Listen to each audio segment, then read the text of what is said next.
Hello students, 11th economics की इस class में आज हम विभिन्न सांख्यिकी श्रृंखलाएं क्या होती है, उनके विभिन्न रूप कौन कौन से होते हैं, इसका अध्ययन करेंगे। सबसे पहले हम ये जान लें कि सांख्यिकी श्रृंखलाएं है क्या। सांख्यिकी श्रृंखलाएं, सांख्यिकी हमारे जो आंकड़े हैं, जनरली जो संख्या में व्यक्त किए गए तथ्य हैं, उन्हीं को हम सांख्यिकी मान लेते हैं। इसकी क्या विशेषताएं पहले पढ़ चुके हैं। श्रृंखला यानी जिसको इंग्लिश में हम कहते हैं सीरीज।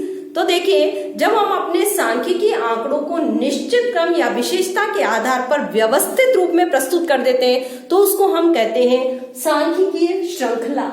यानी आंकड़ों को व्यवस्थित करने की वह प्रक्रिया जिसमें हम उन्हें एक निश्चित क्रम या व्यवस्था प्रदान कर देते हैं, उनकी किसी विशेषता के आधार पर हम उन्हें निश्चित क्रम दे देते हैं, तो वो कहलाती हमारी सांख्यिकीय श्रृंखला।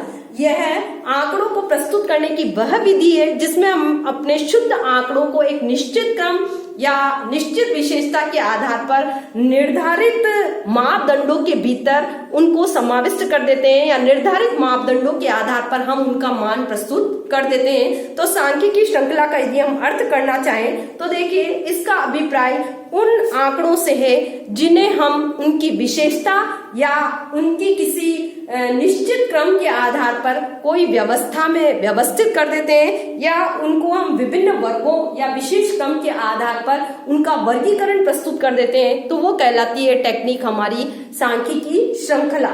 अब देखिए, सांख्यिकी श्रृंखला का यदि अर्थ हमें करना हो तो वह विधि जिसके द्वारा आंकड़ों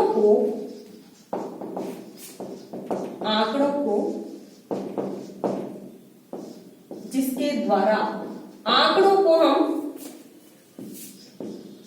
विशेष क्रम या व्यवस्था में व्यवस्थित करते हैं ताकि हर इकाई का एक निश्चित माप प्रकट किया जा सके। अब सांख्यिकी श्रृंखलाओं के प्रकार कौन कौन से, अर्थ देखने के बाद यदि हम इनका प्रकार देखें कि सांख्यिकी श्रृंखलाओं के प्रकार क्या है, ये समझना यहाँ इसलिए भी जरूरी है कि आगे हमारे जो मीन मोड और मीडियन से रिलेटेड सवाल आएंगे वो इन श्रृंखलाओं के भीतर ही दिए हुए रहते हैं। जब तक आपको श्रृंखला ही समझ में नहीं आ रही है कि सांख्यिकी श्रृंखला ये कौन सी वाली श्रृंखला है, तब तक आप उस सवाल को हल करने में भी सक्षम नहीं हो पाएंगे। तो देखिए, सांख्यिकी श्रृंखला के विभिन्न प्रकार कौन कौन से, उनमें सबसे पहला हम देखें तो व्यक्तिगत श्रृंखला।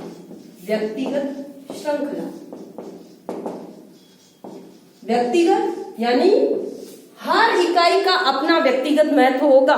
जितने भी आंकड़े हम कलेक्ट करते हैं, जब उनका माप हम एक स्वतंत्र इकाई के रूप में प्रकट कर देते हैं, मतलब यदि किसी अंक की पुनरावृत्ति हो रही है, हम उस अंक को 2-2 बार लिख रहे हैं, 4-4 बार आ रहा है, 4-4 बार लिख रहे हैं, तो ऐसी श्रृंखला क्या कहलाती है, हमारी व्यक्तिगत श्रृंखला। मतलब व्यक्तिगत श्रृंखलाओं में कहीं पर भी फ्रीक्वेंसी नहीं लिखी हुई रहती। x या जो संबंधित चर है उसका मूल्य पूर्ण अंक के रूप में हम अपना प्रकट करके उसको स्वतंत्र इकाई के रूप में एक निश्चित माप में हम प्रस्तुत कर देते हैं। तो व्यक्तिगत श्रृंखला की क्या पहचान है, इसके अंदर आवृत्ति नहीं होती, हर इकाई का अपना स्वतंत्र महत्व होता है और हमारे पास जितने आंकड़े होते हैं हम उन्हें आरोही अवरोही या निश्चित क्रम या विशेषता के आधार पर एक निश्चित व्यवस्था में व्यवस्थित कर देते हैं। कुल मिलाकर आपको यह समझना है कि व्यक्तिगत श्रृंखला में कहीं पर भी फ्रीक्वेंसी नहीं होगी। उदाहरण के लिए, किसी कक्षा में जैसे 11 विद्यार्थियों के प्राप्तांक मुझे मिले हैं, 11 विद्यार्थियों के प्राप्त 10 विद्यार्थी ले लें हम, रोल नंबर 10 तक लिख रही हूं मैं, 1 2 3 4 5, फिर उनके अंक लिख रही हूं, रोल नंबर इधर, फिर उनके अंक लिख रही हूं मैं। 10 विद्यार्थी हैं, 6 7 8 9 10, उनके टोटल 10 में से अंक लिख रही हूं मैं कहीं।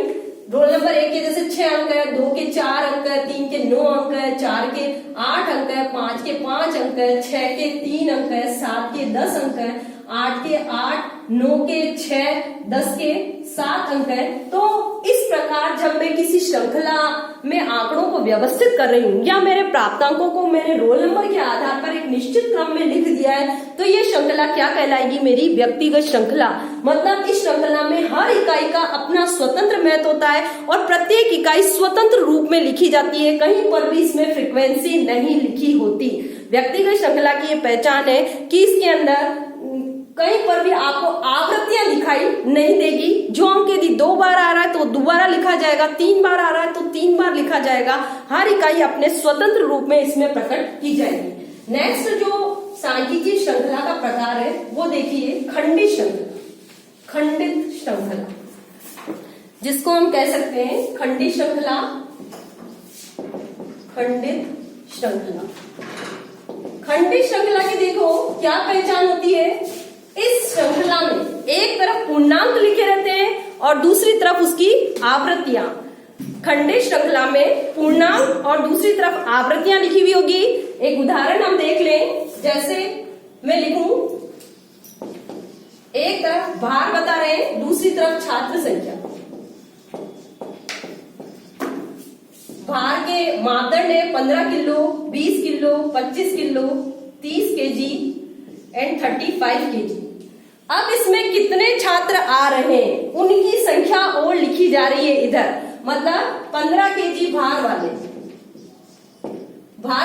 5 बच्चे हैं, 20 केजी भार वाले 3 बच्चे हैं, 25 केजी भार वाले 5 बच्चे हैं, 30 केजी भार वाले 2 बच्चे हैं, 35 केजी भार वाले 4 बच्चे हैं। तो इस प्रकार जब किसी श्रृंखला को हम व्यवस्थित करते हैं तो उसको हम कहेंगे खंडित श्रृंखला। तो इस श्रृंखला की पहचान क्या हुई कि इसके अंदर एक तरफ पूर्णांक और दूसरी तरफ आवृत्तियां लिखी हुई रहती है, जिसको हम इंग्लिश में फ्रीक्वेंसी भी कह सकते हैं। यहाँ हमारी जो छात्र संख्या लिखी हुई है वो फ्रीक्वेंसी या आवृत्ति का कार्य कर रही है। तो एक तरफ पूर्णांक और दूसरी तरफ आवृत्तियां। अब देखिए सांख्यिकी श्रृंखला का जो तीसरा रूप है अखंडित श्रृंखला या सतत श्रृंखला के रूप में हम जानते हैं उसे अखंडित या सतत श्रृंखला। तीसरा प्रकार अखंडित श्रृंखला या सतत श्रृंखला भी हम जिसको कह सकते हैं कंटिन्यूअस सीरीज। इसमें क्या होगा?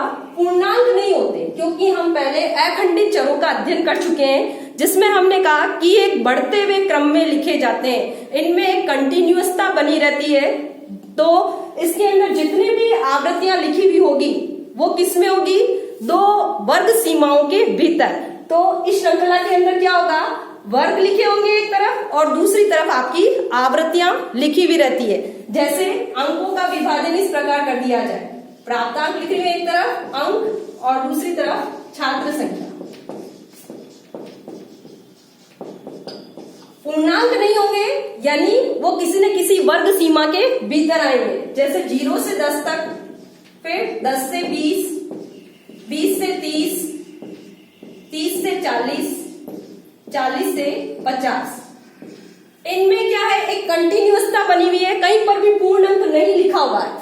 इधर जैसे हम छात्र संख्या लिख रहे हैं कि 0 से 10 में 5 विद्यार्थी आ रहे हैं, 10 से 20 में 7, 20 से 30 में 8, 30 से 40 में 6 और 40 से 50 में 4। यानी 5 विद्यार्थियों के जो नंबर है वो 0 से 10 के बीच में, उसमें उसके 0.5 है, 0.7 है, 1 है, 1.7 है, 1.8 है, 2.9 है, कोई भी अंक इसमें हो सकता है। कहीं पर भी पूर्णांक हो ये जरूरी नहीं है। मतलब इसके अंदर एक निश्चित क्रम चलता रहेगा, हमें पता नहीं चल पाता कि अमुक 5 विद्यार्थी हैं, उनके 0 में से 10 जो अंक हैं उनमें उनके वास्तविक कितने अंक हैं।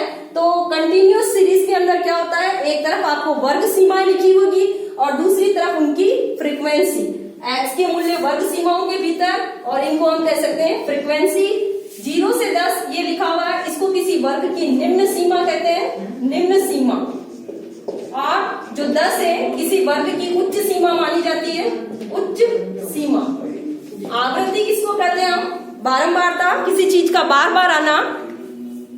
हर जो हमारे बाईं तरफ लिखे हुए अंक होते हैं वो निम्न सीमा के अंदर आ जाएंगे, दाईं ओर लिखे हुए अंक उच्च सीमा के अंदर शामिल किए जाएंगे। सतत श्रृंखला में एक तरफ वर्ग और दूसरी तरफ फ्रीक्वेंसी लिखी हुई होगी, ये इस श्रृंखला की पहचान है।